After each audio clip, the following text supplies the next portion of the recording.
On a découvert sa dépression quand elle avait 1 an. La dépression peut aussi toucher des enfants et même des nourrissons. C'était un bébé assez triste. Les pleurs sont différents. On sentait que c'était comme un mal-être. Son comportement a totalement changé. Elle se tape la tête contre les murs. Des cauchemars toutes les nuits, toutes les nuits, toutes les nuits. Des seins très noirs. Il s'est mis à moins manger. À 10 ans, il pesait 26 kilos.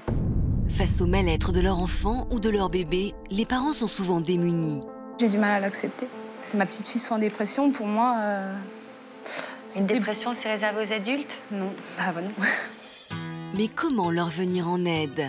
Je passais mon temps à le féliciter, à le valoriser, parce que je partais du principe qu'en dépression, on n'a pas d'estime de soi et je voulais le remplir. Je me disais, on va pouvoir se battre. On vit comme ça tous les jours, on avance.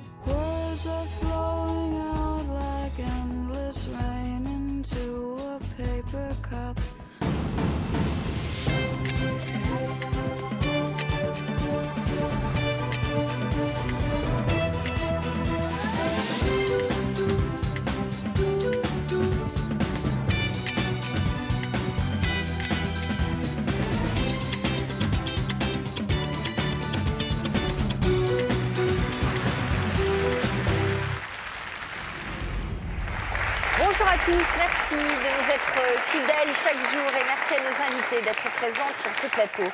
C'est un sujet inédit que nous allons aborder aujourd'hui dans toute une histoire. Les mères que nous recevons se sont longtemps senties impuissantes face au mal-être de leur enfant jusqu'à ce qu'un médecin pose un diagnostic, la dépression.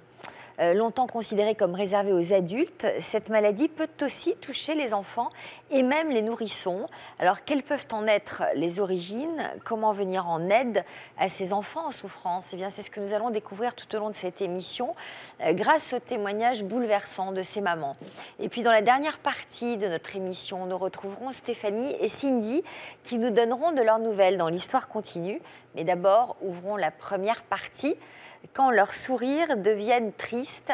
Et on va saluer Pauline. Bonjour.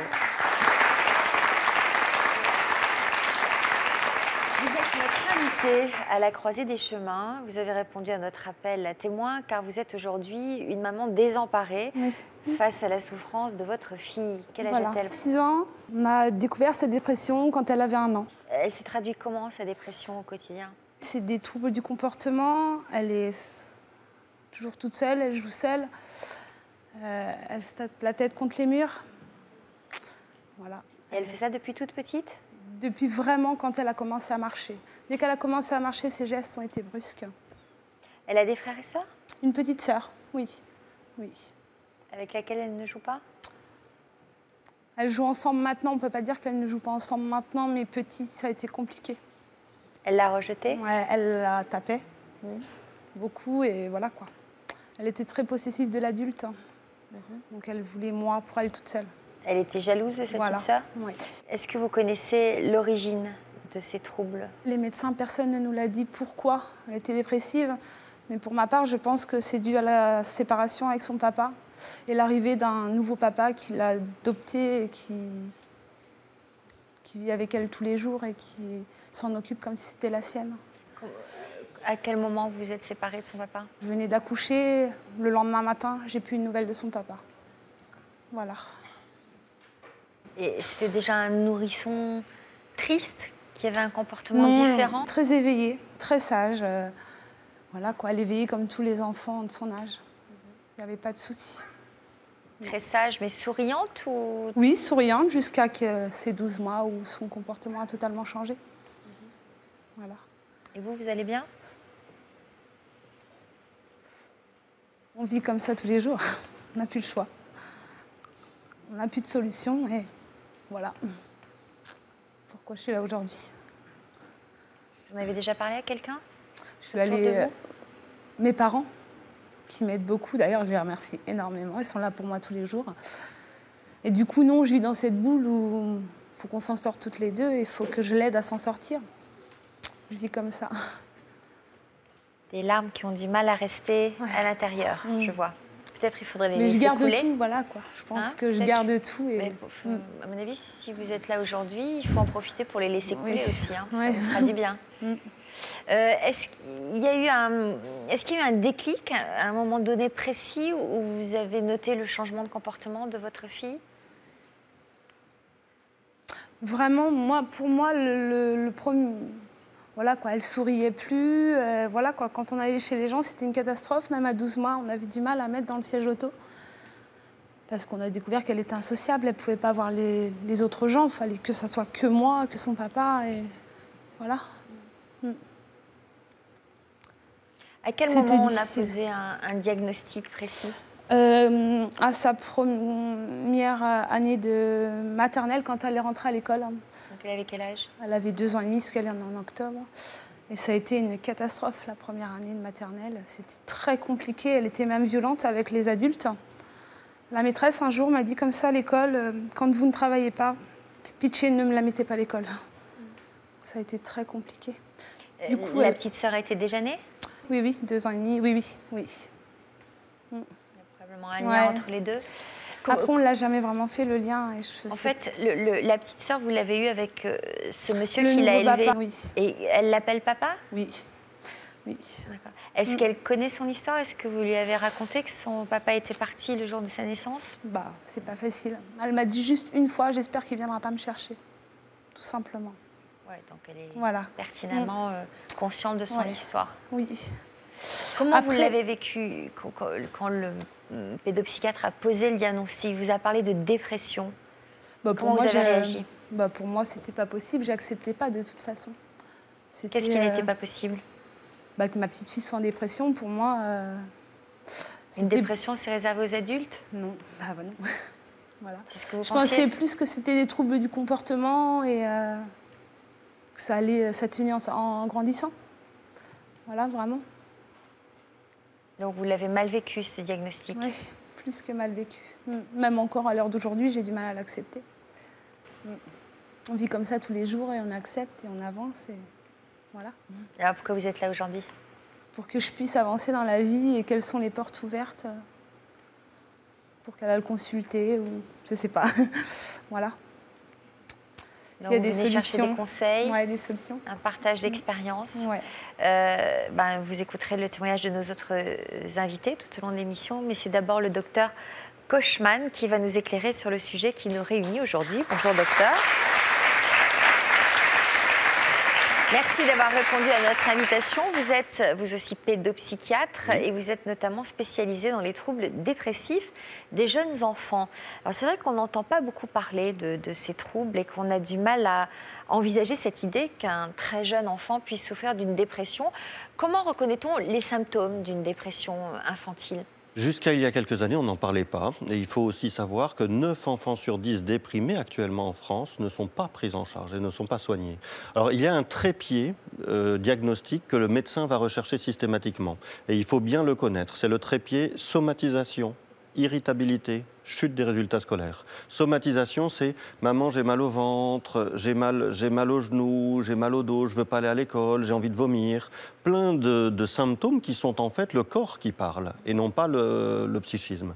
Ensuite, l'irritabilité, c'est un enfant qui était calme avant, qui n'avait pas de difficultés et qui tout d'un coup va avoir d'énormes difficultés à se comporter avec les autres en étant extrêmement irritable, en s'énervant de manière disproportionnée et à la grande surprise des adultes. Et enfin, à l'école, ça ne va plus du tout, pour différentes raisons, mais c'est un signe qui doit alerter, surtout quand un enfant jusqu'à maintenant n'avait aucun problème à l'école et que tout d'un coup, depuis quelques jours, quelques semaines, c'est la chute complète au niveau des notes, en général avec des problèmes de comportement aussi. Alors le problème, c'est que ce que vous décrivez, ça peut être aussi interprété autrement. On pourrait aussi imaginer une phobie scolaire, par exemple, ou d'autres pathologies. Pour que ce soit une dépression, il faut l'addition de tous ces facteurs ? Il faut beaucoup plus que ces facteurs. Ces facteurs-là sont des signes d'appel qui vont faire évoquer cette hypothèse. Et bien sûr, le pédopsychiatre, d'autres soignants vont essayer d'aller plus loin. Il y a bien sûr beaucoup d'autres signes, comme des troubles du sommeil, une tristesse, bien sûr. Mais vous avez remarqué que je n'ai pas parlé de tristesse, parce que beaucoup d'enfants déprimés ne paraissent pas tristes ou n'expriment pas leur tristesse. Si on recherche systématiquement les tristesses, on va passer à côté aussi de beaucoup d'enfants en souffrance dépressive. Mais bien sûr, il y a d'autres symptômes. Est-ce qu'au contraire, ils surjouent les situations? Sont des enfants qui peuvent devenir hyper émotifs et dans ce sens-là vont effectivement avoir ce côté surjoué, par exemple l'irritabilité, mais vont avoir également ce côté, vous savez, les larmes aux yeux, l'hyper-émotivité en général. Chaque petit moment, par exemple la petite sœur qui va lui prendre sa poupée, peut amener à une réaction émotionnelle disproportionnée. Quelles peuvent être les origines d'un état dépressif? Alors, il faut déjà savoir qu'une origine première est génétique. Alors ça, c'est tout à fait étonnant et ça peut faire peur d'un certain côté, mais on connaît tous des familles au sein desquelles l'histoire est très malheureusement émaillée de dépression, des grands-parents, de cousins, cousines, d'oncles, tantes. Et dans beaucoup de cas, on a une histoire de famille autour de la dépression. Ça ne veut pas dire pour autant qu'il faut avoir un fatalisme. Peut-être l'une des formules les plus importantes de toute la médecine, c'est gènes fois environnement. C'est-à-dire que même si on a une fragilité dans les gènes, si l'environnement est parfaitement bien, parfaitement stable, alors la dépression ne s'exprimera jamais. Pauline, est-ce que, quand vous entendez les mots du docteur? Oui.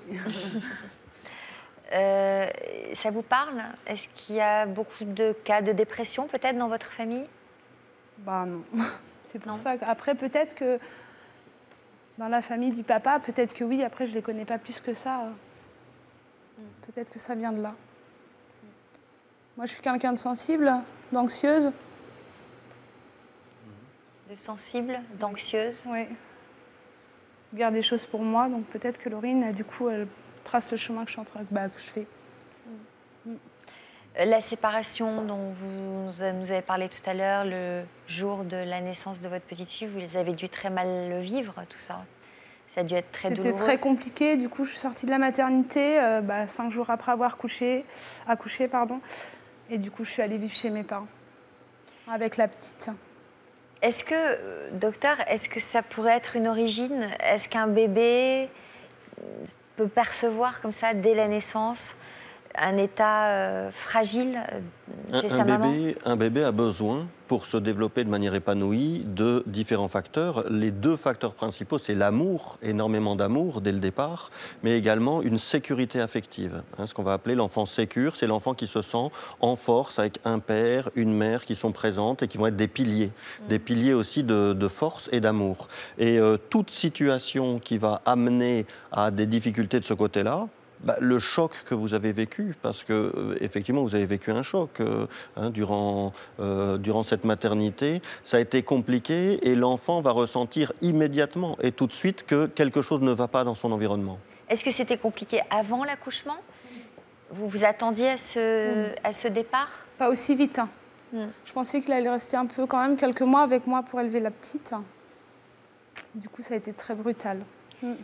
Le bébé peut percevoir aussi, in utero, des états de fragilité émotionnelle? Tout à fait, c'est pour ça qu'on travaille beaucoup dès avant l'accouchement avec les mamans, en particulier des mamans qui peuvent être fragiles sur le plan dépressif.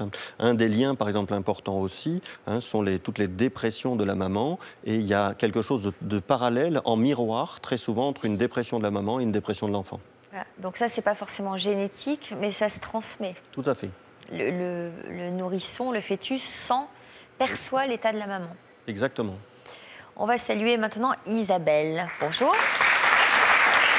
Comment vous réagissez au témoignage de Pauline? Je suis extrêmement touchée et émue parce que j'ai vécu la même chose. Et quand je la vois, les larmes aux yeux, ça me touche. Vous avez vécu la même chose avec votre fils? Oui. À quel moment? Mon fils était plus âgé. Il avait environ 6 ans. Et à ce moment-là aussi, il a commencé à s'isoler.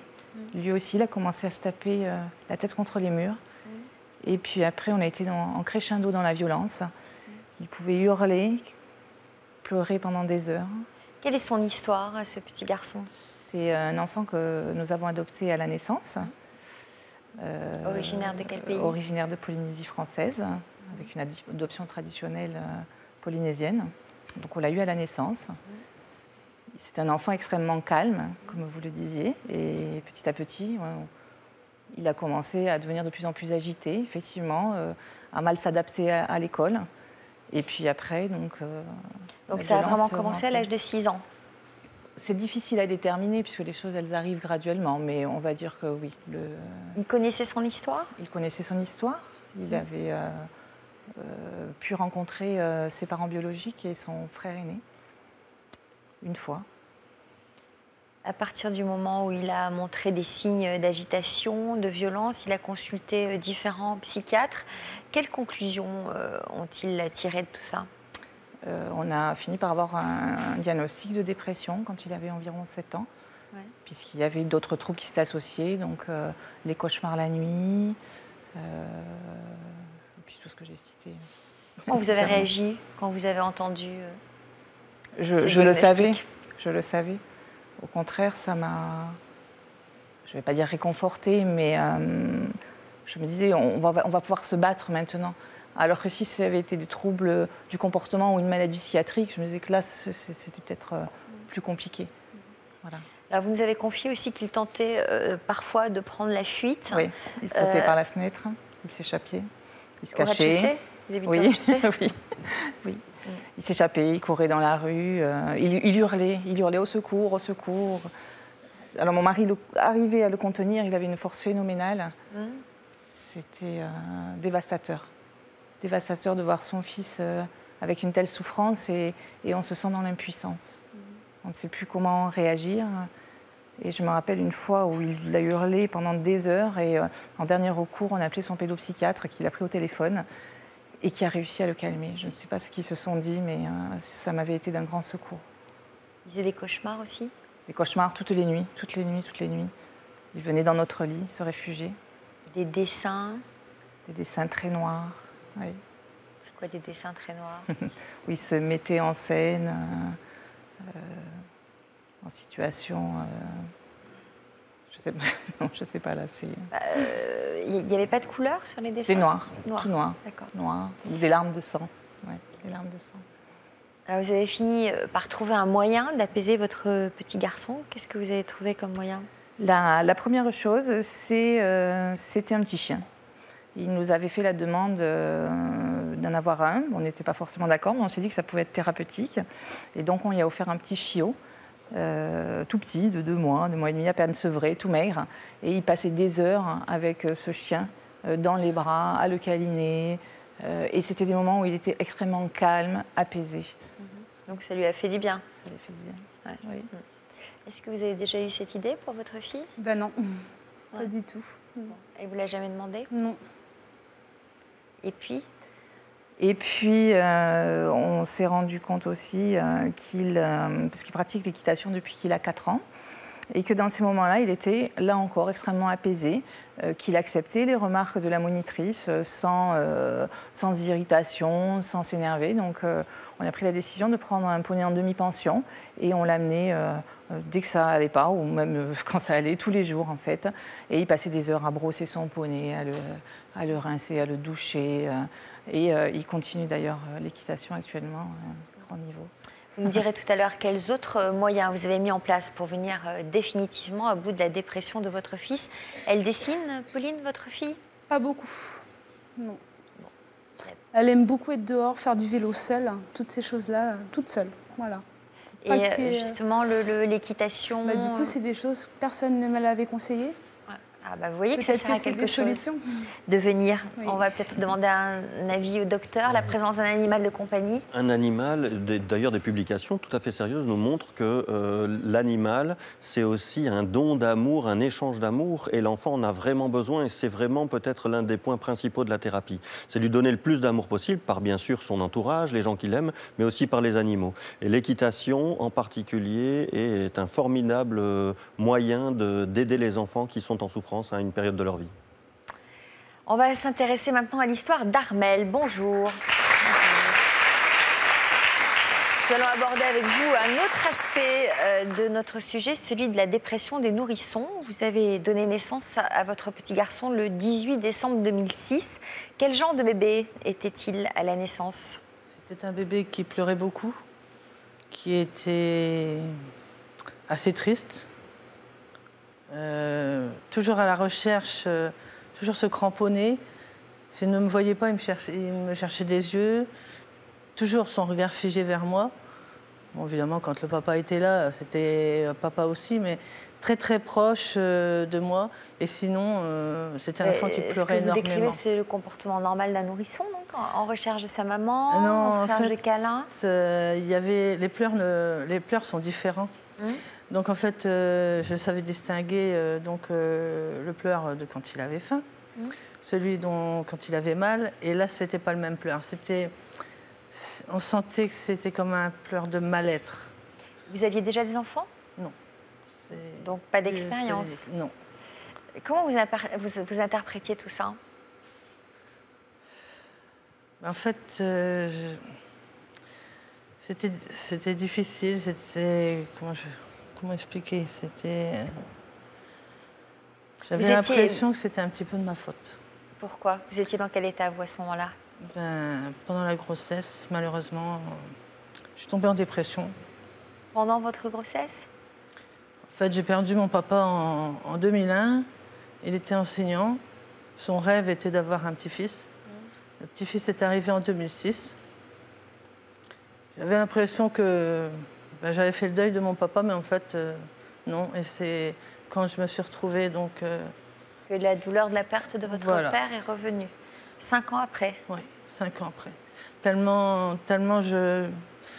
D'ailleurs, je prenais une photo de mon papa, je la mettais sur mon ventre, et puis je leur parlais. Je leur parlais à tous les deux, parce que pour moi, c'était... Il n'allait pas connaître ça, et... Ce bonheur, cette chose dont il raffolait, moi-même ayant été adoptée, pour lui, ça allait être le bonheur, et pour moi, voilà. Et de quoi il est mort, votre papa? Un cancer du rein. Et le papa du bébé était présent pendant la grossesse? Très présent. Alors là, le papa, on le mettrait dans un globe de cristal, franchement. Votre dépression pendant la grossesse, elle s'est traduite comment? Donc, je me sentais mal dans ma peau et j'avais un mal-être en moi. À partir de 7 mois, j'avais l'impression qu'il fallait... Et pourtant, Dieu sait si on voulait cet enfant, mais... Bon, ça fait beaucoup de choses, docteur, là. Donc, un deuil réveillé par la grossesse. Et puis... La propre histoire de la maman aussi d'adoption. Que vous évoquez, qui est aussi un point extrêmement important, parce qu'au moment où on met au monde son propre enfant, ressurgit aussi sa propre histoire, la propre histoire maternelle aussi. Oui, donc là aussi, l'un des points extrêmement fréquents, c'est une souffrance dépressive de la maman. Donc voilà, premièrement, se dire, vous n'y êtes pour rien. Vous n'avez pas demandé à être dépressif, bien évidemment. Et on va avoir donc ce lien qui se fait de difficulté d'attachement par une souffrance qui va être commune et qui va être complètement fusionnelle entre le bébé, le nourrisson et sa maman, dans ces cas-là. On a du mal à imaginer qu'un bébé puisse sentir que sa maman, en fait, c'est un rejet pendant la grossesse. Vous le rejetiez, cet enfant. Je voulais qu'il sorte. Je me sentais mal à l'intérieur. En fait, je voulais qu'il sorte. La voir, bien sûr, dans mes bras, mais je voulais qu'il sorte. J'avais un mal-être interne que je n'arrive pas à expliquer. On parle d'aptonomie pendant la grossesse, où on touche son bébé, etc. Dans ce cas-là, elle voulait le rejeter. Donc pour l'avoir dans les bras, bien sûr. Pas, non, mais avant d'accoucher. Oui, avant d'accoucher. En fait, je voulais qu'il sorte, je voulais l'avoir, mais dans mon corps, je me sentais mal. Voilà. Pas dans votre corps. On a parlé des symptômes dépressifs chez un enfant. Ça se traduit comment chez le nourrisson? De manière très différente. Le nourrisson déprimé est comme une poupée de chiffon. Il faut l'imaginer comme ça. Vous savez, vous prenez une poupée dans les bras et la poupée, donc l'enfant, ne réagit pas. Il peut avoir les bras ballants, le regard dans le vide. C'est un enfant qui n'a pratiquement pas d'interaction avec son environnement.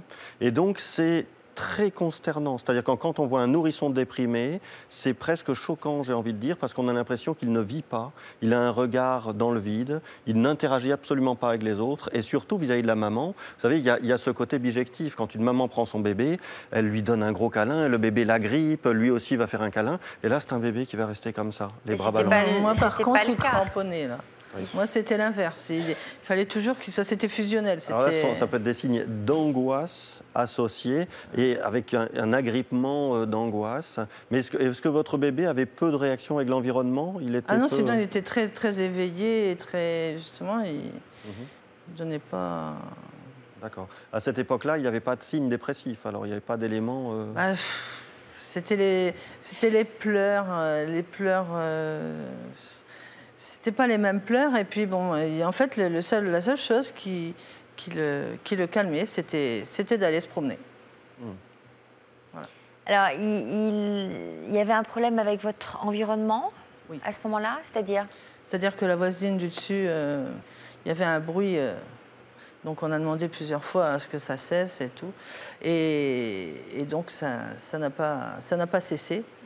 Et là, sous conseil du médecin, donc, il a dit qu'il fallait déménager. Donc vous avez déménagé? Oui. Ça s'est mieux passé là C'était le bonheur. Ah bon? Le bébé était mieux? Changement, bon, entre deux, donc quand j'ai déménagé, donc entre deux, on est allé 1 mois chez ma maman, tant que l'appartement soit fini. Et en fait, on est allé 1 mois chez ma maman, donc c'était le bonheur total pour tout le monde, hein, donc pour maman aussi, parce qu'elle est très très proche de moi. Enfin, je suis très proche d'elle. Et puis voilà, tout a été... bien. Voilà. Jusqu'à on s'est dit, ça y est, c'est bon, on est sauvés. Et puis à l'âge de 5 ans, le mal-être de votre enfant a refait surface. Hélas. Qu'est-ce qui s'est passé? Nous sommes arrivés donc chez maman un dimanche. Enfin non, c'était pas. Je ne sais plus quel jour c'était. Je sais que c'était le 13 mars 2012. Ça, c'est une date qui m'a marquée. 13 mars 2012, il arrive et nous on arrive après derrière et maman était en train de regarder les informations. Et en fait, il y avait eu l'accident de car des petits Belges qui revenaient de Suisse. Et là, il a entendu quelques paroles et vu. Et là, tout de suite, il a hurlé. Donc, évidemment, je l'ai pris avec moi. J'étais dans mon ancienne chambre avec lui. Et donc, j'ai essayé de le rassurer. Mais maman, mais tu vas pas mourir, maman, je veux pas, tu vas pas mourir. On va pas mourir et on prend plus le car. Et puis j'ai peur du car. Et il y a plein d'enfants qui sont morts et leur papa et leur maman, ils pleurent. Et là, c'était vraiment... C'était l'horreur. Une crise d'angoisse. Ah là, la crise... Qui a duré? Qui a duré quand même, oui. Et puis... Qui a duré combien de temps? Elle a bien duré un bon quart d'heure quand même avant que dire que je... Vous avez réussi à le rassurer? Ah, le papa est venu aussi, rassurer. Et... Donc avec quels mots vous avez pu le rassurer? On lui a dit déjà que ça n'arrivait pas tous les jours, bien sûr. Hein, et puis que... Moi, j'étais bien là, je prenais pas le car, j'étais bien là, essayait de le rassurer, mais bon, c'est vrai que ce jour-là, ça n'a pas été facile. Hein, la nuit a été très... Alors, face à ce traumatisme, à cette crise d'angoisse, vous avez décidé d'aller consulter un pédopsychiatre. Quelle explication vous a-t-il donnée? Directement, il a trouvé, en fait, que c'était la peur de la mort. Qui doit être une angoisse assez fréquente chez les enfants, non? La peur de la mort. Bien sûr, mais qui peut prendre des formes disproportionnées et qui vont complètement envahir massivement ses pensées et l'empêcher de vivre comme les autres. Tout à fait. Une crise d'angoisse de la sorte, ça vous surprend, ça vous étonne, c'est fréquent? Et vous l'aviez beaucoup protégé pour éviter ce type d'image? C'est-à-dire qu'il était... Oh oui, on ne le mettait pas devant les informations. Il y a beaucoup de choses qui sont beaucoup mieux que les informations.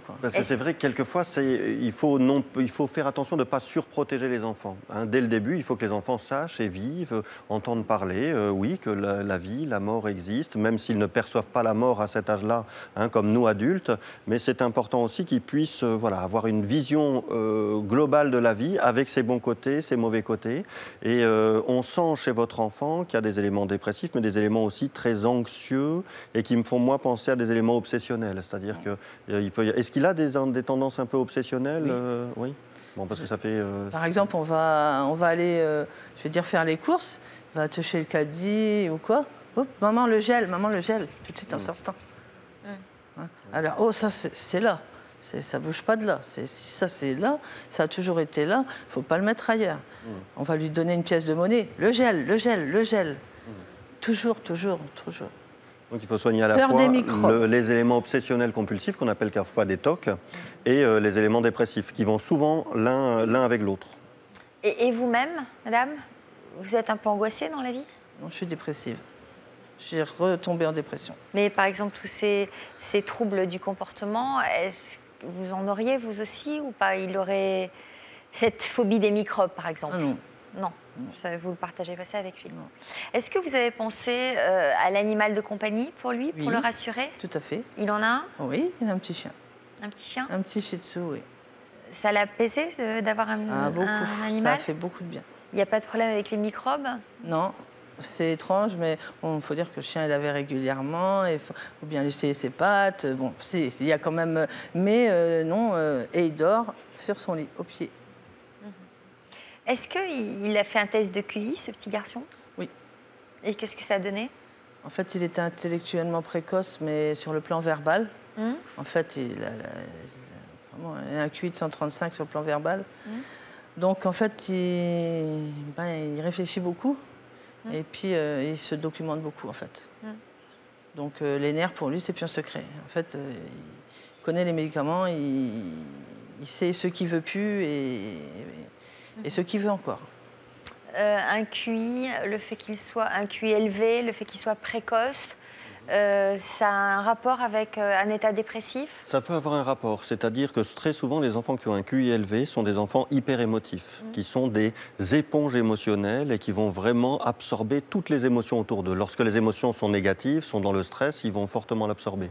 Donc le lien se fait de la sorte. Quotient intellectuel élevé, souvent lié à une hyper-émotivité, et cette hyper-émotivité peut parfois être un facteur de risque de la dépression. Et puis des enfants précoces ne sont pas forcément adaptés à leur environnement aussi. Ils ne trouvent pas forcément une nourriture adaptée, une nourriture intellectuelle? Tout à fait, mais pour autant, tous les enfants précoces ne vont pas faire de dépression. Je pense que c'est important aussi de se dire qu'il y a des liens qui existent. Et donc c'est aux parents en particulier de mettre en place un environnement affectif, hyper positif, encore une fois. Le petit animal, beaucoup d'activités, et qui sont des super protecteurs contre la dépression. Qu'est-ce qui était le plus difficile à vivre pour vous? Alors, c'était les terreurs nocturnes. Alors ça, c'est l'horreur. Parce que le cauchemar en lui-même, bon, il a déjà fait des cauchemars. Pour moi, je vais dire, c'était pas choquant. Mais la terreur nocturne, là... Alors, comment ça se passait, la terreur nocturne? Donc, il se met à hurler. Il se mettait à hurler, parce que bon, là, on n'en a plus, hein, donc ça va mieux. Donc, il se mettait à hurler, il se redressait d'un coup sur son lit. Et puis alors, il criait, il se débattait dans tous les sens. Et nous, pensant l'apaiser, donc on lui caressait les bras, donc mon mari d'un côté, moi de l'autre, on lui parlait tout doucement et tout. Et en fait, c'était pire que mieux. C'était en fait, d'après la psychologue, elle a dit les terreurs nocturnes, quand on touche l'enfant, en fait, l'enfant, il ne savait pas qui on était du tout. Et en fait, c'est un peu comme si on était des monstres, quoi. Et pour lui, il est... un enfant qui fait des terreurs nocturnes, apparemment, d'après la psychologue, est dans un sommeil, quoi. Donc, faut pas le réveiller. Ça pouvait durer longtemps, ces crises? 20 minutes, jusque 20 minutes.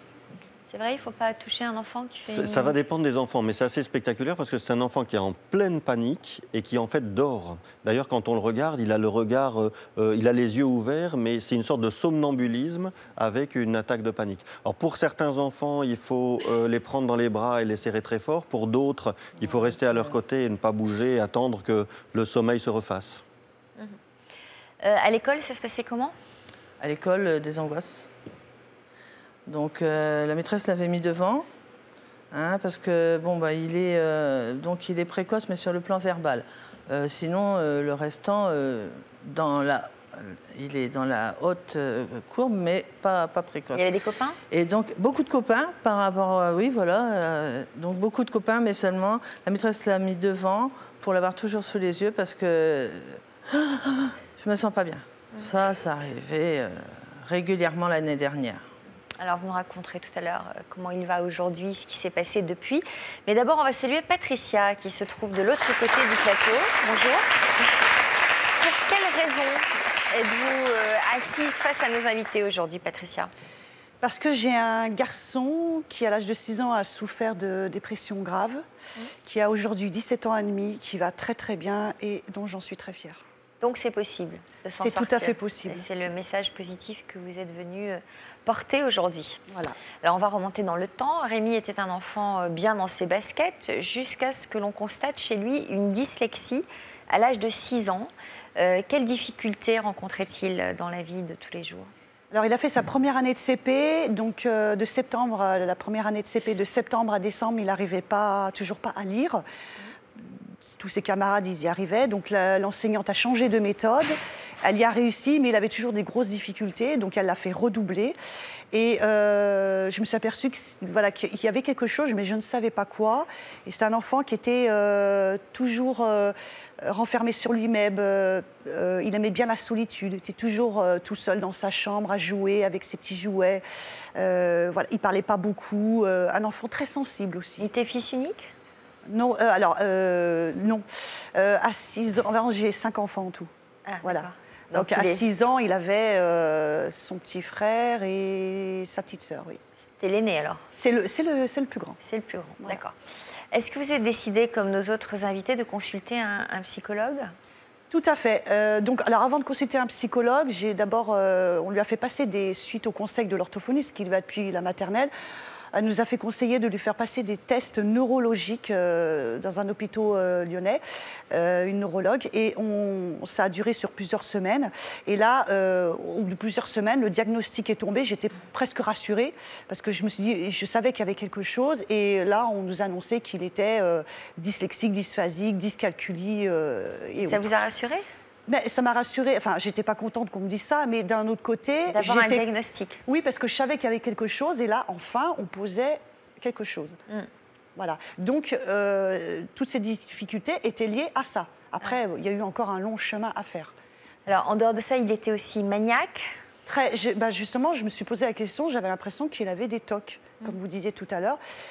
Quand il était petit, et ça a duré quand même longtemps, dans sa chambre, par exemple, sur son bureau, il y avait aussi des étagères, il avait plein de jouets, des petites figurines, tout était rangé minutieusement, et quand je faisais le ménage, il ne fallait absolument pas que si je bougeais malencontreusement le bureau, il y a un jouet qui tombait, je le remettais en place, mais lui, il voyait qu'il était mal rangé, quoi. Il était très, très maniaque. Pour moi, c'était des TOC, quoi. C'est marrant parce que pour le désordre, on ne parle pas de TOC, hein, on trouve ça normal. Un enfant qui a une chambre trop bien rangée, c'est inquiétant. Ah ouais, alors, voilà. Chez moi, tout allait bien, alors. Voilà. Quel nouvel aspect de son comportement a commencé à vous inquiéter par la suite? Alors après, il s'est mis à moins manger. Donc ça ne s'est pas fait du jour au lendemain, mais petit à petit, il trouvait toujours des excuses, comme vous disiez, j'ai mal au ventre, j'ai mal à la tête, ou alors j'ai pas faim. Donc quand je servais le repas pour toute la famille, il ne mangeait pas l'entrée, il mangeait que le légume et la viande. Puis après, ça diminuait en quantité. Et puis après, jusqu'à l'extrême où il ne mangeait plus du tout. J'avais beau lui faire... carrément anorexique. C'est ça. J'avais beau lui faire tout ce qu'il aimait, rien ne passait. Donc il a fallu que j'aille chez le médecin toutes les semaines pour le faire peser. Et c'était très contraignant, mais on surveillait son poids au 100 grammes près. Donc il est devenu extrêmement maigre, oui. Au point où c'est devenu inquiétant? Bien sûr, puisqu'à 10 ans, il pesait 26 kilos. Voilà, il faut dire un mot est un mot, c'était un squelette, quoi. Surtout qu'il est grand et mince, c'était... voilà, donc quand je vois cette photo, voilà, il a un beau sourire, mais il était en plein dedans. Ça, il était vraiment en plein dedans. Ça, j'ai l'impression de revivre ce moment-là. Et donc, on a pris l'initiative avec notre médecin de l'hospitaliser. Donc, l'hôpital ne nous a pas parlé de dépression. On parle du trouble du comportement pour l'anorexie mentale. Voilà. Donc, il a été hospitalisé et puis petit à petit, il s'est remis à remanger parce qu'il a vu qu'il n'avait pas le choix. Et alors, est-ce qu'il y avait eu un facteur particulier qui, à l'origine de ces troubles du comportement? Vous dites que ça a commencé vers 6 ans, il s'est passé quelque chose à ce moment-là? En fait, pour moi, le trouble, c'est justement que c'est un enfant qui a un handicap invisible. Parce que la dyslexie, la dyslexie est une maladie, mais la dyscalculie, la dysorthographie est un handicap reconnu. C'est un handicap invisible. On n'en parlait pas trop encore dans ces temps-là. Et donc, si vous voulez, il travaillait 10 fois plus que les autres. Et il n'arrivait pas forcément au même résultat que les autres. C'est un problème génétique ou il peut y avoir une origine psychologique? C'est un problème complexe qui peut avoir aussi des bases génétiques. On sait que quand on fait de l'imagerie, on trouve effectivement des particularités. Mais il s'agit de difficultés à transcrire les sons en un texte ou inversement. C'est-à-dire que ça ne se fait pas naturellement dans le cerveau, il faut passer par des méthodes d'apprentissage différentes et les orthophonistes en particulier sont spécialisés dans ces domaines. C'est ça. Donc il va chez l'orthophoniste depuis la maternelle et il y va encore maintenant. Hein. Voilà. Ça va mieux? Ah, ça va beaucoup mieux. Ben, c'est-à-dire que moi, on m'a parlé enfin de dépression, que voilà, quand justement il est sorti de l'hôpital, anorexie, ça allait toujours pas mieux. Donc là, on m'a conseillé d'aller, l'orthophoniste, d'aller voir le CMP pour enfants. J'y suis allée. Il a vu la psychologue et au bout de plusieurs semaines, elle a vu que ça n'allait pas. Donc elle m'a conseillé d'aller voir une institution, un hôpital de soins et de jour. Les troubles alimentaires, ça peut être aussi un facteur de dépression? Absolument, et il faut les voir dans les deux sens. C'est très important et ça caractérise la dépression de l'enfant. Ça peut être soit sous une forme anorexique, soit aussi sous une forme boulimique. C'est-à-dire qu'une jeune fille de 7-8 ans qui se met à prendre quelques kilos depuis quelques mois, il faut aussi se demander si ce n'est pas un élément et un facteur qui vient masquer une dépression. Alors avec le temps, Rémi a finalement réussi à reprendre le dessus sur cette maladie qui lui avait ôté sa joie de vivre. Nous découvrirons quel jeune homme il est devenu aujourd'hui. Ce sera juste après ces quelques messages de la rédaction. Regardez bien, cela vous concerne peut-être. Comme nos invités, vous pouvez nous raconter votre histoire. Alors que vous étiez au lycée, vous êtes tombée amoureuse de l'un de vos professeurs. Vous étiez ou vous êtes tous deux enseignants et vous avez eu un coup de foudre le jour de la rentrée des classes. Lors d'une réunion parents-professeurs, vous avez craqué pour un parent d'élève ou pour un enseignant. En allant chercher votre enfant à l'école, vous avez trouvé le grand amour. Vous avez craqué pour l'un de vos camarades et alors que vous êtes encore au lycée, vous vous apprêtez à avoir un bébé ou vous êtes déjà parent. Pour nous raconter votre histoire, contactez notre équipe au 0820 16 30 15 ou connectez-vous sur le site de France 2, rubrique Toute une histoire. Tout à l'heure, dans l'histoire continue, nous retrouverons Stéphanie. Quand je me suis vu, je me suis mise à hurler. Je suis tombée dans les pommes en disant qu'il fallait me remettre mes dents. Et... Vous n'aviez plus de dents du tout? Du tout. Suite à un accident, elle n'acceptait pas son nouveau visage. Quand vous voyez cette image, elle vous inspire quoi? Avant. Bon, mais t'es prête? Non, je suis pas prête. 5 ans plus tard, Stéphanie a repris les rênes de sa vie. Inspire. Cindy, elle aussi, a fait bien du chemin. Elle nous ouvrira les portes de sa future maison et de sa nouvelle vie dans la dernière partie de l'émission. Comme nos invités, vous pouvez nous raconter votre histoire. Pendant plusieurs années, vous avez été traité comme un esclave. Actuellement victime d'esclavage moderne, vous ne savez pas vers qui vous tournez. Vous êtes venu en France pour travailler et vous avez été exploité par votre employeur. Confié durant votre enfance à un membre de votre famille, vous êtes devenu son domestique. Votre employeur vous a privé de votre liberté et a exercé sur vous des sévices physiques et psychologiques. Pour nous raconter votre histoire, contactez notre équipe au 0820 16 30 15 ou connectez-vous sur le site de France 2, rubrique Toute une histoire. On a longtemps pensé les connaître. Ce sont des personnalités publiques et pourtant... Mes parents sont morts quand j'avais 11 ans. J'ai toujours dans ma tête l'idée que j'ai 11 ans. Le 21 mars 2012, c'est le jour où mon frère qui est médecin a débarqué dans mon bureau en me disant que j'avais une leucémie. Une première fois en 94 et 2 rechutes en fait. Dans Toute une histoire, ils se confient en toute sincérité sur cette blessure qu'ils ont longtemps gardée secrète. La vraie culpabilité, c'est en fait celle d'être encore là alors que votre enfant n'est plus là. Pendant 10 ans, j'ai animé une émission de débat politique. Quand on fait 5, 4, 3, 2, 1, top, hein, hop, j'avais l'image de mon père. Ah, si mon père me voyait. C'est tellement terrible de voir quelqu'un se détruire devant vous sans rien pouvoir faire. Face à ces épreuves, où ont-ils puisé leurs forces pour continuer à avancer? Travailler tout de suite. Si pendant une seconde ou un quart de seconde on peut penser à autre chose, c'est bon à prendre. Ça m'a boosté. Je me suis dit, il va falloir que je fasse encore plus de choses. Avant d'entrer en scène, tout d'un coup, je disais, j'ai perdu mon sein, quoi. Je veux dire, c'était un truc, voilà, dont j'en faisais un gag. Le quotidien reprend quand même le dessus. Voilà. Et Dieu merci. Oui, et Dieu merci, absolument. Nos invités pensaient que la dépression ne concernait que les adultes jusqu'au jour où on leur a annoncé que leur fils ou leur fille souffrait de cette maladie.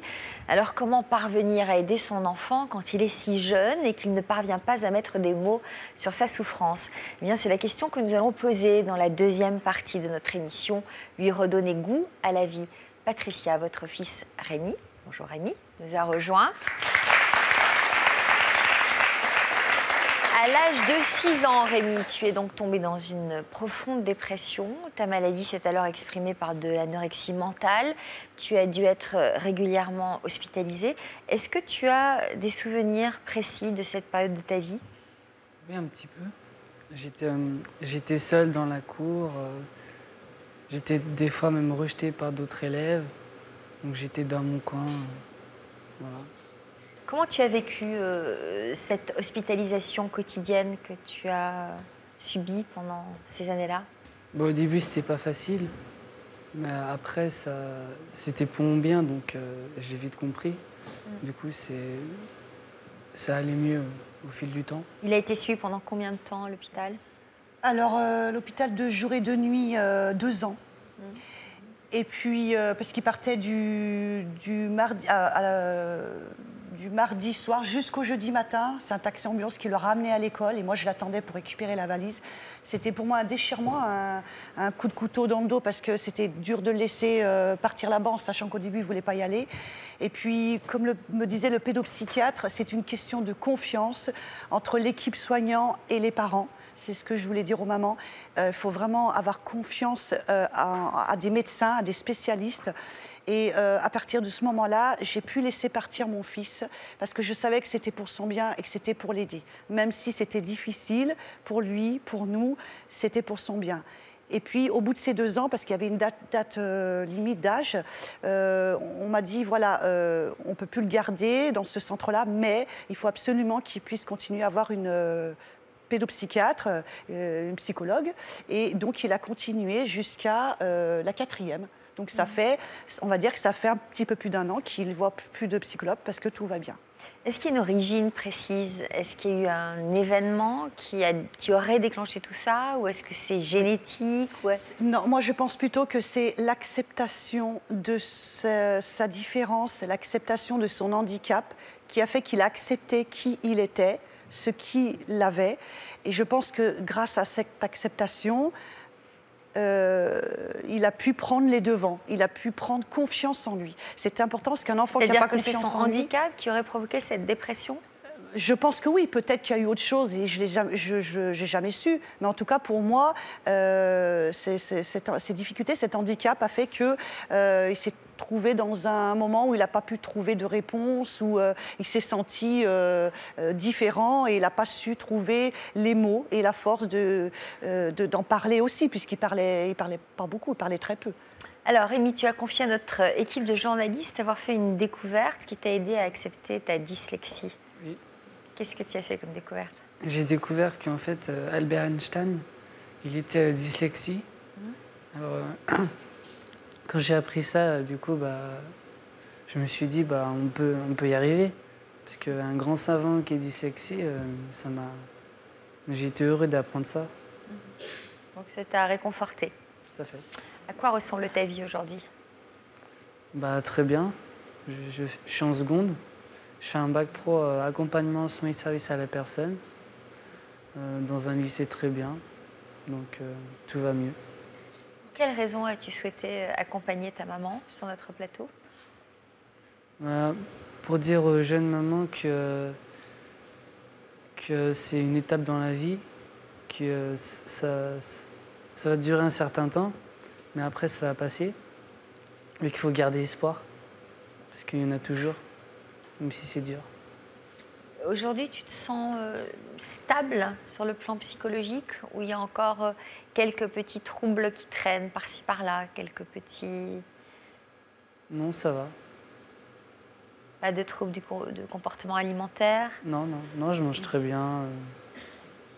Voilà. Même un peu trop, enfin voilà. Docteur, quelle est la principale difficulté lorsqu'on soigne un enfant pour des troubles dépressifs? C'est de créer l'alliance. Et cette alliance, vous l'avez très bien décrite, il faut une alliance avec l'enfant, mais aussi une alliance avec ses parents.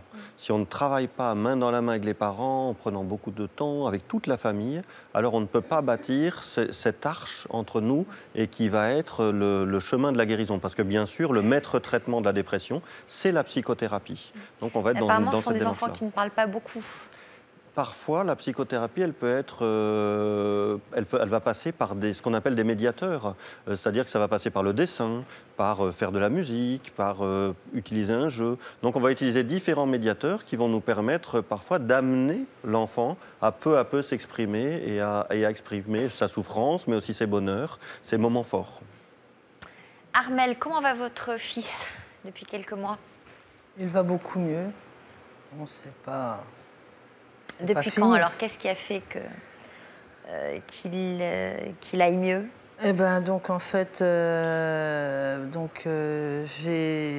a stoppé carrément ces médicaments. Et parce qu'on trouvait qu'en fait ça n'allait pas, et donc on est retourné vers la psychologue qui lui avait fait passer ses tests de QI. Et là, en fait, on en a discuté ensemble. Et bon, maintenant, ça serait plus du trouble anxieux généralisé. Ça se dirigerait plus vers ça. Et aussi, grâce, je pense, à l'homéopathie et aux fleurs de bac qui l'aident pas mal apparemment. Ça a l'air de bien marcher chez lui. Des méthodes assez naturelles, vous en pensez quoi, docteur ? Ça peut aider, c'est-à-dire, je viens d'évoquer le fait que le traitement d'une dépression et la psychothérapie, et dans certains cas, lorsque la psychothérapie n'est pas suffisante, lorsque l'enfant est en souffrance extrême et que le soin par les mots ne suffit pas, alors parfois on va utiliser des médicaments, et il existe des médicaments spécifiques à l'enfant et l'adolescent. Mais c'est vraiment d'une seconde intention dans des cas extrêmes. Isabelle, vous vous sentiez impuissante face à la souffrance de votre fils adoptif, et c'est en lui offrant un petit chien, ce que vous nous racontiez tout à l'heure, pour son anniversaire, que vous l'avez apaisé pour la première fois. Et puis il a fait de l'équitation. Il en faisait à quelle récurrence? Plusieurs fois par semaine? Oui. Même s'il ne montait pas, c'était on va s'occuper du poney, il le brossait, il le douchait, il passait des heures à l'amener dans le pré, etc. Donc là, vous avez observé qu'il s'apaisait. Il était apaisé. Alors, parallèlement à ces cours d'équitation, vous avez mis en place un moyen bien à vous pour évaluer son moral. En quoi consistait votre technique ? C'était l'échelle du moral. Donc, on avait déterminé qu'au niveau du sol, c'est quand on était à 0. Et au plafond, on était à 10. Et donc, tous les jours, je lui faisais évaluer son moral. Alors, moi, ça me permettait de me situer, de savoir s'il fallait que je le protège un peu plus ces jours-là. Et puis, le second objectif, c'était de libérer sa parole. Je voulais qu'il arrive à exprimer ses sentiments, qu'il puisse mettre des mots pour arriver à libérer cette parole et à comprendre le fond de cette souffrance. Et vous avez élaboré cette méthode seule ou c'était sur le conseil d'un médecin ? Je me suis inspirée de l'échelle de la souffrance physique, puisque je suis infirmière, et donc on utilise ça pour doser, comprendre la douleur physique. Et moi, je l'ai adapté à la souffrance morale. Ça me permettait de me situer, de le situer et de mieux le comprendre. Et petit à petit, donc la parole s'est libérée et il a pu exprimer des choses qui auraient pu être blessantes, mais je les ai acceptées et reçues pour l'aider et pour pouvoir avancer avec le pédopsychiatre, bien évidemment. Par exemple, qu'est-ce qui aurait pu être blessant ? Quand il me disait qu'il voulait que sa mère biologique vienne le récupérer. Et j'étais fière qu'il puisse me livrer cette parole, parce que je me suis dit, au moins, là, il a exprimé, et là, on peut avancer, et là, on peut travailler dessus. Il y a un problème de confiance en lui aussi. Vous avez trouvé un moyen de lui redonner confiance en lui? Comment? Je passais mon temps à le féliciter, à le valoriser. Toute la journée, je lui disais qu'il était le meilleur du monde, qu'il était le champion, qu'il était le meilleur, même pour des choses insignifiantes.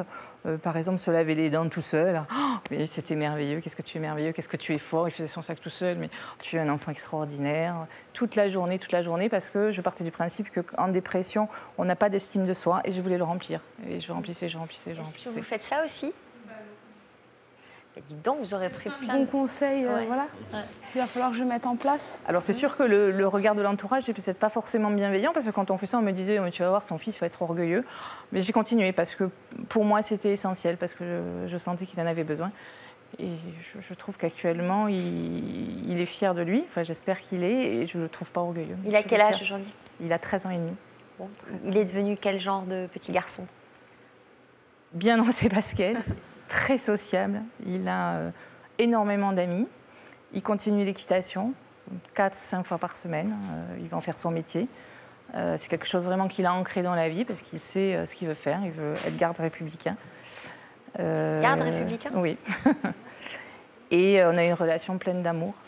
Et moi je dis toujours que cet amour est magique parce qu'on ne s'est pas choisi et qu'on ne peut pas se passer l'un de l'autre. Qu'est-ce que vous auriez envie de dire à Pauline et à ceux qui nous regardent? Remplissez. Valorisez. Trouvez l'activité qui va l'ancrer. Donc, l'équitation, bon, on en parlait tout à l'heure, c'est vrai que c'est l'équithérapie, on en parle, mais ça peut être peut-être l'art, la musique, le dessin, trouver quelque chose dans lequel peut-être elle va s'exprimer. Et lui permettre la parole. Libérer la parole, vous le disiez tout à l'heure, qu'elle ne parlait jamais. Elle parle pas. Et ça ne va pas se faire spontanément, mais par les petites choses. La journée d'école, ça s'est bien passé? Oui. Voilà. Et vous, est-ce que vous parlez, Pauline? C'est difficile de parler de sa vie, quand même. Non, c'est pas difficile. On a l'impression que vous êtes quand même très noué de l'intérieur et que ça vous ferait du bien, vous aussi, peut-être d'avoir une oreille, une écoute, peut-être d'aller consulter, vous aussi. Et de commencer par là. Je ne sais pas ce que vous en pensez, docteur, mais j'ai l'impression que cette maman semble un peu dépressive aussi, peut-être. Oui, c'est pour ça que les pédopsychiatres, bien souvent, sont aussi psy de la maman, quelquefois officieusement, ou du papa, ou du couple. Et donc, c'est vrai qu'il y a souvent une deuxième partie d'entretien. C'est peut-être ce que vous faites. On voit d'abord l'enfant, et puis ensuite, on voit l'enfant et sa maman, ou ses parents. Et effectivement, on le dit depuis tout à l'heure, hein, un enfant est une éponge émotionnelle. S'il sent que vous n'êtes pas parfaitement bien, il ne pourra pas être parfaitement bien. Donc, ça veut dire que soigner votre enfant, c'est aussi vous prendre en main absolument et tout le temps. Et pas seulement avec les psys, mais dans votre vie quotidienne, avec les amis, la famille. Est-ce qu'on a l'impression que c'est votre fille qui vous inquiète, mais que vous occultez complètement... Je ne m'occupe pas de moi, oui, voilà. Vous ne vous occupez absolument pas de vous et de vos problèmes. Et votre fille, elle est juste en train de vous tendre un miroir, peut-être, en vous disant, si je suis triste, tu t'es vue, toi? Non, mais c'est vrai. Oui. C'est peut-être ça, hein? Donc peut-être qu'il serait important que vous ne négligiez pas ce qui vous habite, vous aussi. Non? C'est sûr, non mais oui, c'est vrai. Qu'est-ce que vous faites dans la vie? Je suis aide-soignante. Ah, bon, voilà. Et dans votre vie personnelle, tout va bien? Il y a toujours... On ne peut pas dire tout va bien, on a toujours des confrontations tous les jours, mais ça va, oui. Vous êtes toujours avec le monsieur qui a élevé... Non. Ah, vous n'êtes plus avec lui? On est séparés. Depuis longtemps? Quelques mois, voilà. Bon, peut-être des liens?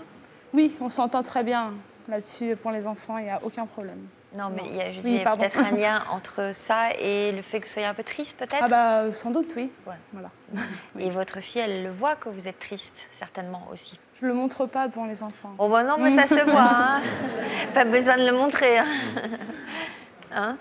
Peut-être que vous aurez une discussion en antenne tous les deux tout à l'heure et Tout à fait. J'adorerais, Pauline, vous recevoir sur l'autre fauteuil là-bas. C'est vrai? Hein, parce que ça voudrait dire que vous avez avancé, que je vous retrouve alors que vous êtes épanouie, un grand sourire.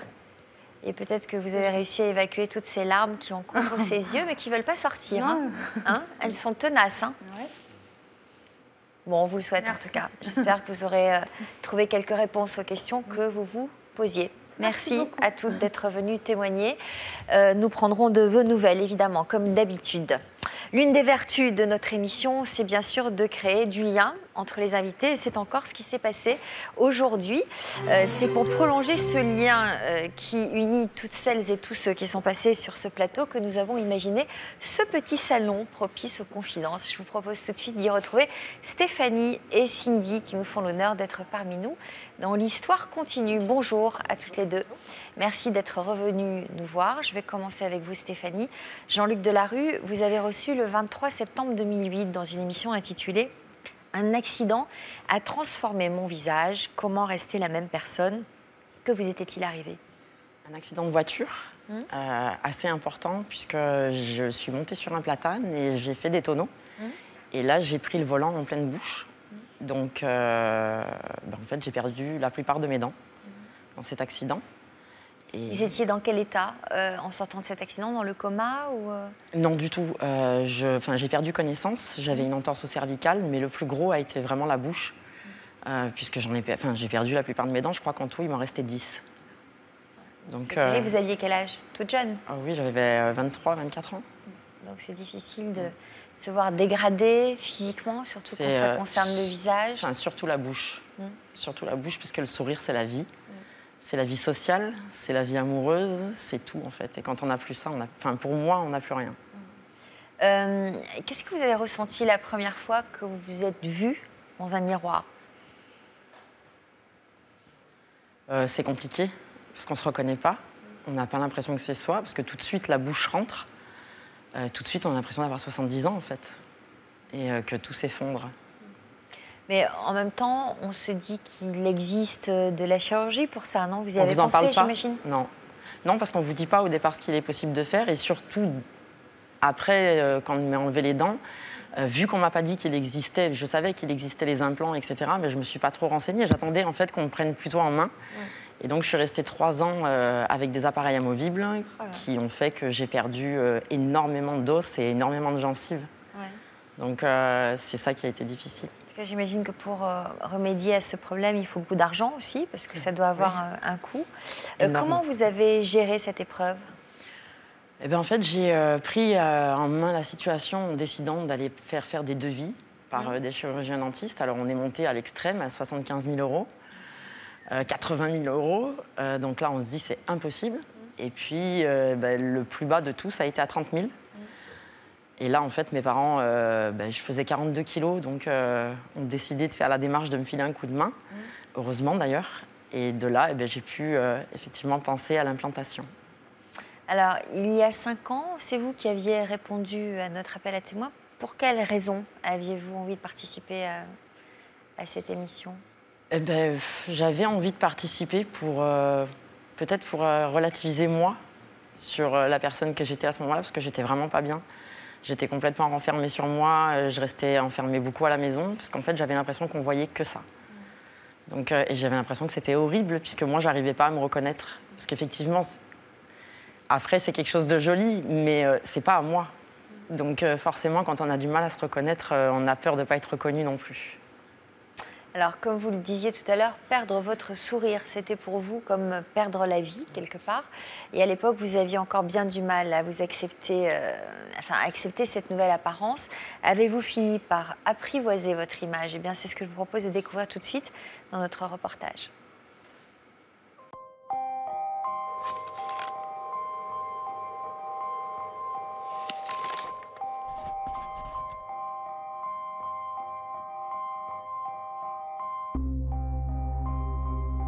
Sur la route, j'ai fait 8 tonneaux. J'ai pris carrément le volant dans la bouche.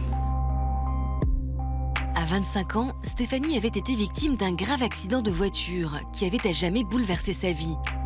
On m'a fait 23 points sur la maxillaire supérieure et la lèvre. Et puis les dents tombaient au fur et à mesure, donc on m'a annoncé qu'il fallait tout enlever. Quand je me suis vue, je me suis mise à hurler. Je suis tombée dans les pommes en disant qu'il fallait me remettre mes dents. Et... Vous n'aviez plus de dents du tout? Du tout. Suite à son accident, Stéphanie avait aussi perdu sa joie de vivre et elle s'enfermait dans son complexe. Quand vous voyez cette image, elle vous inspire quoi? Avant. Avant? Quand j'avais mes dents. Ce ne sont plus vos dents? Non. J'ai des appareils et j'ai des implants, 19 implants, et je supporte difficilement les appareils. Stéphanie n'assumait pas son nouveau sourire. Sa vie était rythmée par la douleur, comme en témoignait son compagnon, Yannick. Bienvenue Yannick, vous comprenez que Stéphanie ait perdu confiance en elle? En la voyant comme ça, non, mais en vivant avec elle tous les jours, je le comprends. Puisque c'est tous les jours, elle a des douleurs, ça y fait repenser à ça, parce qu'elle a des douleurs par rapport à ses opérations. Vous avez un très joli sourire, vous savez. Merci. C'est pas vilain ce que j'ai, c'est seulement que c'est pas moi.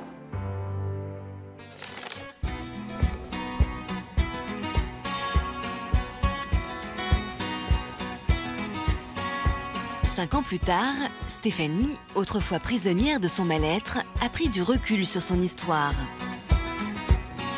Le sourire, c'est quand même la vie sociale, c'est la vie de couple, c'est la vie professionnelle, c'est tout ce qui va avec. Donc du coup, on a l'impression qu'on n'a plus rien. Et en fait, on ne pense qu'à ça. Ça tourne qu'autour de ça. Donc à vivre, c'est très pénible et pour moi et pour ceux qui m'entourent. Mais son passage dans toute une histoire a fait réagir Stéphanie.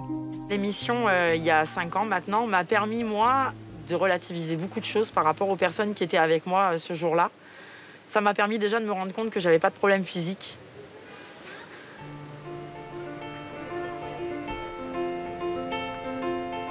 Quelque part, j'ai pas le droit de me plaindre.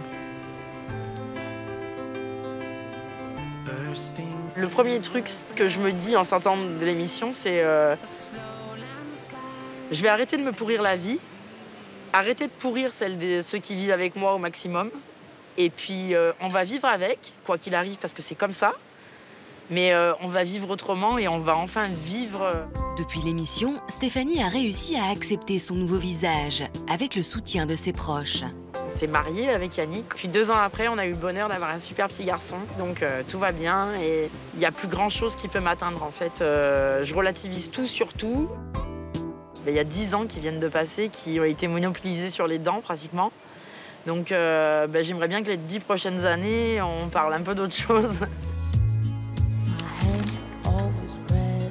Marie et Jennifer, ses amies, ont compris très vite la souffrance qu'éprouvait Stéphanie. Stéphanie était très complexée par sa bouche. Le fait de sourire, pour elle, c'était, je pense, un effort. C'est le visage, c'est la bouche, c'est l'identité, tout simplement. Donc, quelque part, elle avait perdu une partie d'elle dans cet accident. Quand elle me parlait ou quand elle parlait simplement à d'autres personnes, elle se cachait, elle ne souriait pas, elle évitait beaucoup de choses, d'expression, du visage. Je me suis aperçue que c'était quelque chose de très lourd pour elle. Entre écoute et échange, Marie et Jennifer ont su soutenir Stéphanie et l'encourager. Stéphanie prend beaucoup moins de médicaments et elle gère sa douleur. Et je suis sûre que c'est grâce à sa petite famille et à son entourage.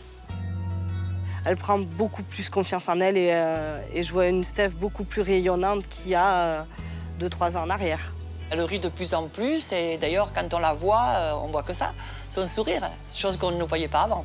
J'admire ce qu'elle est aujourd'hui. C'est une femme pleine de vie et j'admire son courage, vraiment. C'est vraiment un exemple.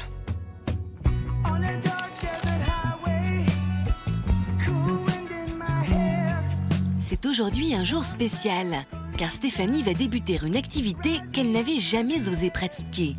Mais la journée commence d'abord par de petits rituels, car Stéphanie est devenue maman. Salut mon cœur. On va aller voir le bibi, mais d'abord qu'est-ce qu'on fait? On fait... Attention... 1, 2... Ouais. On va aller le boire ce bibi, on va être à faim. Aujourd'hui, Stéphanie accorde beaucoup d'importance au moment partagé avec Gabriel, son fils, lui qui l'a aidé à retrouver le sourire. Encore un mot la biscotte. Allez! Allez, café. L'arrivée de mon petit garçon, ça a vraiment tout changé. Donc aujourd'hui, automatiquement, je passe au second plan et la douleur, on fait avec. Qui ne vivent pas avec ça tous les jours, c'est autre question. Je veux pas, je veux que lui, il ait une vie normale, avec une maman normale. Mais pour la jeune maman, le brossage de dents reste un moment très important. Alors elle a appris à le rendre ludique pour son fils. C'est quoi ça? Attends. Allez. Bravo. Comme il faut, hein. Tu sais que maman elle a mal, hein, comme il faut, hein. Vu que moi c'est plusieurs fois, même beaucoup de fois dans la journée, bah, du coup c'est devenu un jeu et il le fait avec moi tout le temps. Donc bah, le plus important c'est que ça reste comme ça et que ça soit pas une contrainte et qu'il soit pas traumatisé avec ça, mais tout en gardant une dentition parfaite. Parce qu'il n'y aura pas d'autre issue, c'est pas possible. Allez, on a fini pour là. Stéphanie est désormais pleine d'envie. Aujourd'hui, accompagnée de son amie Jennifer, elle se lance donc dans ce nouveau projet qui lui tient à cœur. Bonjour. Bonjour. Stéphanie, je suppose? Oui, c'est ça, bonjour. Bonjour, enchantée. Maggie. Oui, c'est ça, bravo. Le chant.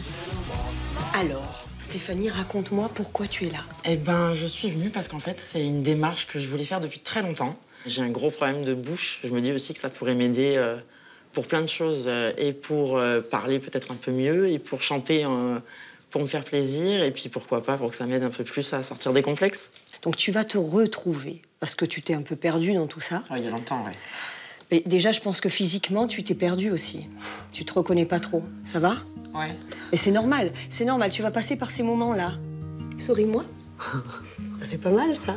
T'as toute une partie de tes lèvres supérieures que tu n'utilises pas beaucoup. Non, je sais pas m'en servir. Voilà. Je sais plus parce que t'es un peu figé, mais il faut retravailler ces muscles-là. Mais moi, je sais pas le faire. Eh bien, on va le faire ensemble. Ah, c'est parti. C'est parti. Entre stress et excitation, Stéphanie suit avec intérêt les explications de Maggie. Maintenant, fais-moi ça. Ouais, c'est pas mal, ça. Encore. Bah, tu y arrives super bien. Oui, c'est ça. Ouvre bien.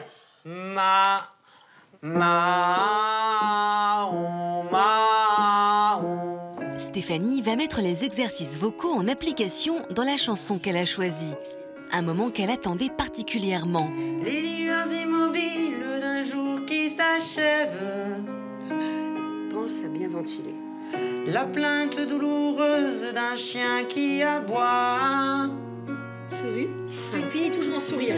Le silence inquiétant qui précède les rêves. Pas mal, joli ça. Ces larmes si plaisibles qui coulent inexpliquées. Oui, prends plaisir, c'est ça. Oui, c'est ça. Ces raisons-là qui font que nos raisons sont vaines. Oui, c'est ça. Détends.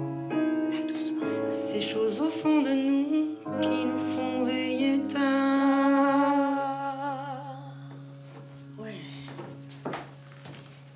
Bah dis donc, pour une première. Ouais. Je me suis régalée. Ah bah non. Non, c'était très bien, ma Steph. Tu vois que tu t'es lâchée. Ouais. J'aurais jamais pensé pouvoir le faire et comme ça en plus. C'est ton âme qui a chanté, c'est toi. Et là, t'étais complètement toi. Ah, je me suis lâchée. Et en plus, t'étais belle comme tout. Merci beaucoup. This is love, it here to last.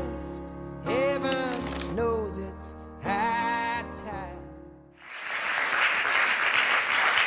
Eh ben, il y a eu de l'émotion pendant plein. ce reportage. Je vous ai vu pleurer plein de fois. Ouais, plein.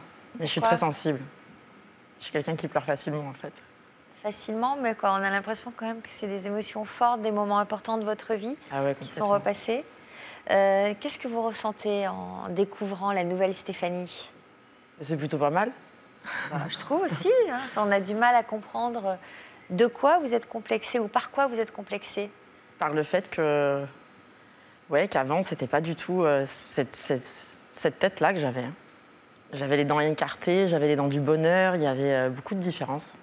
Et puis, ouais, ma lèvre du dessus bouge pas du tout quand je parle, ni rien, ça, je me rendais pas compte, en fait. Bah, elle bouge, hein. Moi, je la vois bouger. Ouais, maintenant. Vous avez un joli sourire. Merci. Vous me disiez que cette femme était formidable. Oui. Vous allez y retourner? Ah oui. Ça vous a fait du bien? Beaucoup. Quel impact notre émission a-t-elle eu sur votre vie? J'ai relativisé beaucoup de choses. Ne serait-ce que par rapport à Sébastien, qui était avec moi sur le plateau la première fois. Grand brûlé. Grand brûlé et une force de caractère et un optimisme à toute épreuve qui m'a permis de relativiser et de me dire que moi, j'ai pas de problème physique et que j'ai pas le droit de me plaindre par rapport à lui. Et ça vous fait pleurer? Oui, parce qu'il est plein de vies, ce mec-là. Par rapport à son physique, il pourrait avoir un complexe énorme, mais en fait, c'est pas du tout ce qu'il apporte aux autres. D'accord, mais alors pourquoi ça vous fait pleurer? Parce que quand on n'a pas de problème réellement, on se rend compte que par rapport à un mec comme ça, on peut pas perdre le sourire, c'est pas possible. On n'a plus le droit de faire la gueule en permanence. Quelles ont été les réactions suite à la diffusion de l'émission? Vous avez reçu beaucoup de courriers? Oh, j'en ai reçu, ouais. Alors, des trucs plutôt gentils, comme quoi, effectivement, j'avais pas à me plaindre ou qu'on comprenait pas vraiment ce que j'avais, en fait, physiquement. Et puis d'autres qui comprenaient carrément pas, donc qui ont été plus agressifs. Mais ce que je peux comprendre, parce que c'est vrai que par rapport aux 3 personnes qui étaient avec moi sur le plateau, physiquement, j'ai rien. Ouais, mais finalement, c'est peut-être encore pire, justement, quand apparemment on n'a pas grand-chose et qu'on a ce mal-être à ce point au fond de soi. C'est encore plus difficile à vivre et à extérioriser. Ah ouais, c'était ça votre problème, en fait. Sûr. Et puis, c'est le fait que quand on a quelque chose de physiquement changé par rapport à ce qu'on est à la base, et ça fait toujours bizarre. On a l'impression de ne pas se reconnaître pendant des années. Et puis après, en fin de compte, quand on se regarde, je me dis que je ne suis pas si vilaine que ça. Et puis que c'est plutôt joli d'avoir des dents de star. Vous êtes tous vilaines. Merci beaucoup. Peut-être même, je ne vous ai pas vu avant, je n'ai pas vu vos dents du bonheur, mais c'est peut-être encore mieux maintenant. Ah oui, moi je trouve. Aujourd'hui, mais il y a 5 ans en arrière, je ne trouvais pas du tout. Alors, vous nous avez confié en préparant cette émission que vous aviez désormais un mental d'acier. Ouais. Quelle est la prochaine étape alors qui pourrait définitivement vous combler de bonheur? Eh bien là, au mois d'octobre, je passe une autre étape puisque je passe dans un centre antidouleur parce que mes douleurs sont toujours effectives et qu'on ne comprend toujours pas d'où ça vient. Donc cette fois, je vais voir plus haut, on tape un peu plus haut et puis j'espère bien que ça sera... Où est-ce que vous avez des douleurs? Dans la bouche, toujours. Ah ouais, toujours. Je suis sous morphine, etc. C'est assez compliqué. Peut-être que des nerfs ont été sectionnés? Si on pouvait me donner un diagnostic, en fait, ça serait le soulagement total, parce qu'enfin, on saurait où on va. Pour le moment, on ne sait pas trop où on va et pourquoi. Donc c'est ça qui est difficile, parce qu'en fait, quand on dit qu'on a mal, mais qu'on ne sait pas d'où ça vient, bien souvent, après, on nous dit que c'est psychologique. Mais je vous garantis que non, ce n'est pas psychologique. Mais alors vous y allez quand? Au mois d'octobre, la fin octobre. Bon, écoutez, on vous souhaite que ça aille mieux et que vos douleurs soient mieux prises en charge. Merci d'être revenu nous voir. Pourquoi c'était important pour vous de revenir aujourd'hui? Parce que la roue tourne.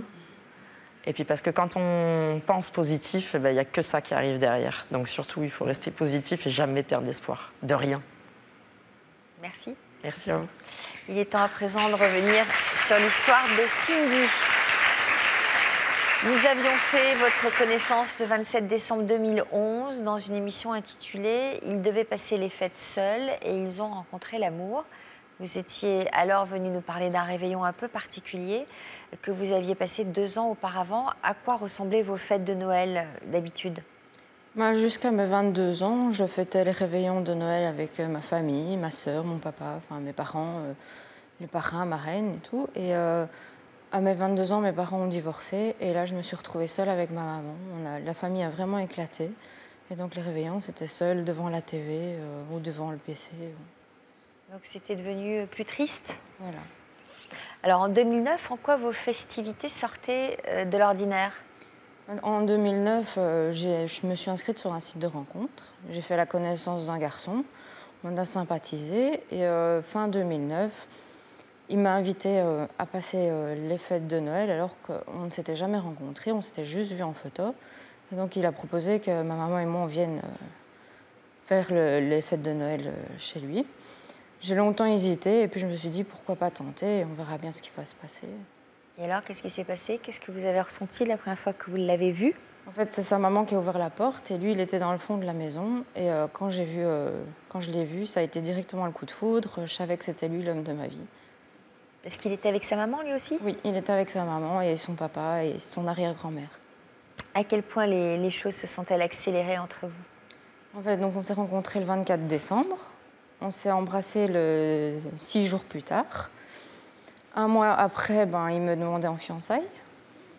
Encore 1 mois et demi après, j'apprenais que j'attendais notre premier enfant. Et 1 an après, j'attendais la 2e.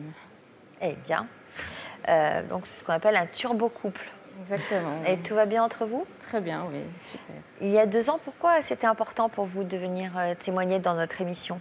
C'était pour montrer aux gens que voilà, il fallait croire en son bonheur, qu'on avait tous la chance d'être heureux et qu'il faut parfois saisir une chance qu'on nous offre et le bonheur est à la clé. Et alors, c'était aussi pour montrer aux gens qui ne croyaient pas en notre histoire, vu que ça a été très rapide, que voilà, on était toujours ensemble, qu'on était très heureux ensemble et qu'ils avaient tort de douter de notre amour. Est-ce que les gens ont douté autour de vous? Oui, beaucoup, parce que c'était trop rapide. Un enfant, après même pas un an, ils se disaient oui, ça va jamais tenir. Surtout une relation qui vient d'Internet, ils n'y croyaient pas du tout. Alors, à l'époque, votre histoire était partie sur les chapeaux de roue, comme on dit, et vous n'étiez pas prête de vous arrêter en si bon chemin. Quels nouveaux rebondissements sont-ils venus bouleverser votre vie? Eh bien, c'est ce que nous allons découvrir tout de suite en images. Je me suis inscrite sur un site de rencontre. C'est là que j'ai rencontré Rudy. Dès que je l'ai vu, ça a été le coup de foudre. Il y a 2 ans, Cindy nous avait raconté comment un réveillon de Noël avait transformé sa vie en conte de fées. Sa maman lui a proposé de nous inviter avec ma maman pour passer les fêtes et que comme ça, c'était l'occasion de passer un bon moment. Alors que vous ne vous étiez jamais rencontrés? Jamais rencontrés. Dites donc, c'est audacieux quand même. Oui. Si ce réveillon avait permis aux 2 timides de s'apprivoiser, ce n'est que quelques jours plus tard que l'idylle s'était concrétisée. Je suis allée chercher chez sa maman le 30 décembre. Et c'est là qu'il y a eu le premier bisou, qu'on s'est vraiment découvert. Mais Cindy ne comptait pas en rester là. Au mois de janvier, je lui ai dit que je voulais un bébé rapidement. Au mois de février, à la Saint-Valentin, il m'a demandé en fiançailles. Au mois de mars, j'apprenais que j'attendais ma première petite fille. Et 1 an plus tard, j'attendais la 2e petite fille. Sur le plateau, Rudy avait adressé un message à sa femme. Mon amour, c'est un rêve que je vis au quotidien avec toi depuis qu'on s'est rencontrés le 24 décembre 2009. Et j'espère passer encore d'innombrables Noëls avec vous 3. Qu'est-ce que vous avez envie de lui répondre à Rudy? Je le remercie pour tous ces merveilleux moments que l'on passe ensemble depuis ces 2 ans. De les 2 petites filles qu'il m'a offert et j'espère aussi passer plein d'années avec lui. 2 ans après, c'est à Namur, en Belgique, que nous retrouvons Cindy et son mari Rudy. Et surprise, ce n'est pas 1, ni 2, mais 3 enfants. Et un 4e à venir, qui compose l'heureuse famille. Tu prends le sac? Merci ma puce. Cindy et Rudy ont une passion en commun, la photographie. C'est donc une petite séance photo en famille qui s'improvise aujourd'hui avec leurs 3 filles, Shainess, Inaya et Kailia. Ce sera la première photo qu'on aura tous ensemble. Inaya, va avec maman. Câlin, maman.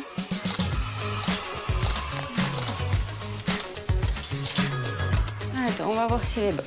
Elle est chouette, Shainess. Regarde la photo, elle est bien. Hein? S'ils sont des parents entièrement dévoués à leurs enfants, ils n'en oublient pas pour autant leur couple.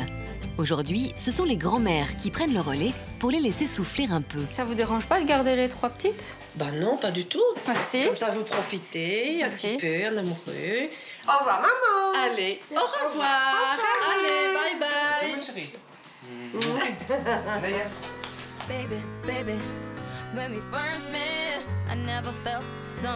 Rudy sait que pour faire durer leur bonheur, il faut qu'ils s'accordent des moments rien qu'à 2.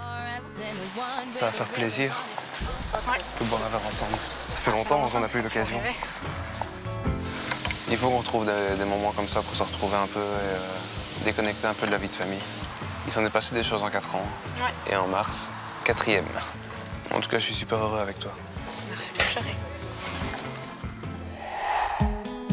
Rudy a toujours rêvé d'avoir une maison et ce projet va bientôt devenir réalité. Il est en train de retaper la maison qui va devenir leur nid douillet.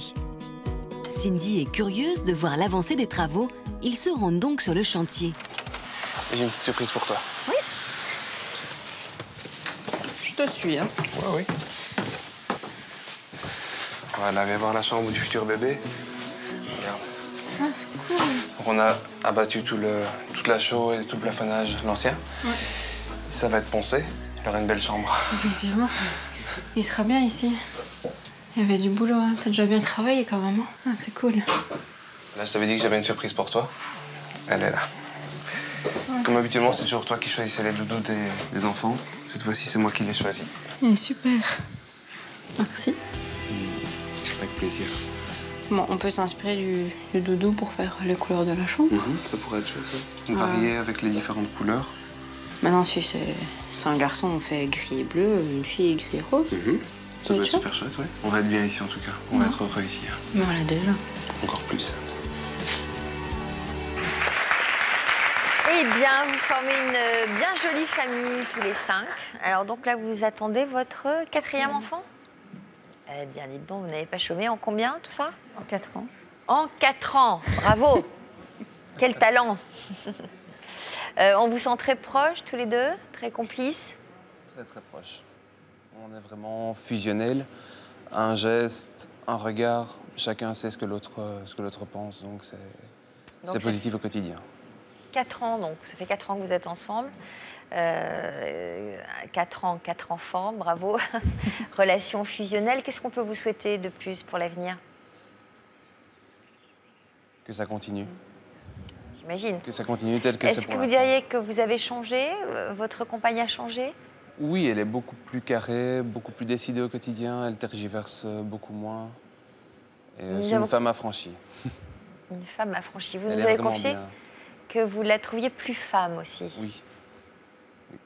Plus affirmée, beaucoup plus affirmée au quotidien. Et ça vous plaît? Énormément. Et lui, quel genre de papa il est? C'est un papa poule, il s'occupe beaucoup de ses enfants. Il donne le bain, il donne à manger, les biberons, il fait tout pour ses filles. Et les voir jouer ensemble, prendre des moments rien qu'avec ses filles, c'est émouvant au quotidien. Mais il y a quand même des moments où vous disputez, rassurez-nous, parce que... Non, encore jamais? rare. C'est rare. C'est rare. Ça arrive, mais c'est rare. Donc le message, c'est quoi? Des belles histoires d'amour, même rapides, ça peut arriver? Ça peut arriver à tout le monde, il faut y croire. Et ça, non seulement ça peut arriver, mais ça peut durer. Voilà. Et ça peut être efficace. Bien sûr. Donc il est prévu pour quand, ce bébé? Dans 6 mois. C'est un garçon, une fille? On ne sait pas encore. Vous ne savez pas encore? Non. Dans 6 mois? Oui. Très bien. Eh ben, vous nous direz, vous nous avertirez Avec tout plaisir. ça. Je vais vous faire signer le grand livre de l'histoire continue. Voilà, et en vous souhaitant... Je vous remercie. Beaucoup de bonheur pour la suite. Voilà votre petite dernière qui s'appelle comment? Kaelia. Comment? Kaelia. Kaelia, c'est original. Elle est bien dans sa peau, contente d'être avec nous. Bonjour. Un petit sourire? Non, bon, pas du tout. Merci de votre confiance, merci d'être venu nous voir à nouveau sur ce plateau, merci de votre fidélité. À bientôt pour d'autres témoignages. Tout de suite, le sommaire de notre prochaine émission. Bon après-midi sur France 2. Merci. Merci.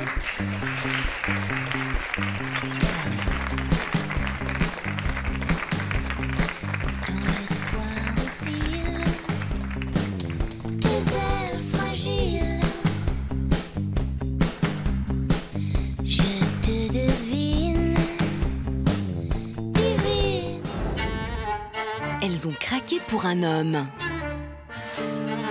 J'ai rencontré quelqu'un, un énorme coup de cœur. Un garçon charmant qui avait les yeux bleus, très bien habillé. Il était... Le hic, c'est que cet homme avait l'âge d'être leur fils. Moi, en tant que femme, je me suis dit, finalement, c'est pas mal de sortir avec un jeune. Autour de moi, je ne voyais que des hommes jeunes. Qui étaient vraiment très jeunes. Et des hommes de mon âge, je sais pas où ils étaient, nulle part. 2-3 aventures, toujours des hommes plus jeunes. Est-ce que vous avez fréquenté des hommes plus âgés? Oh non, jamais. Mais malgré la différence d'âge, ont-elles osé se lancer dans de vraies histoires d'amour? On se dit, ça va pas durer. Puis moi, je voulais pas que ça dure non plus. Et on est tombés amoureux. Et oui. Et oui. Au début, c'était un petit peu difficile quand on se retrouvait en public. Et en fait, le plus dur, c'était de nous accepter, nous, parce que maintenant, on les voit même plus, les autres.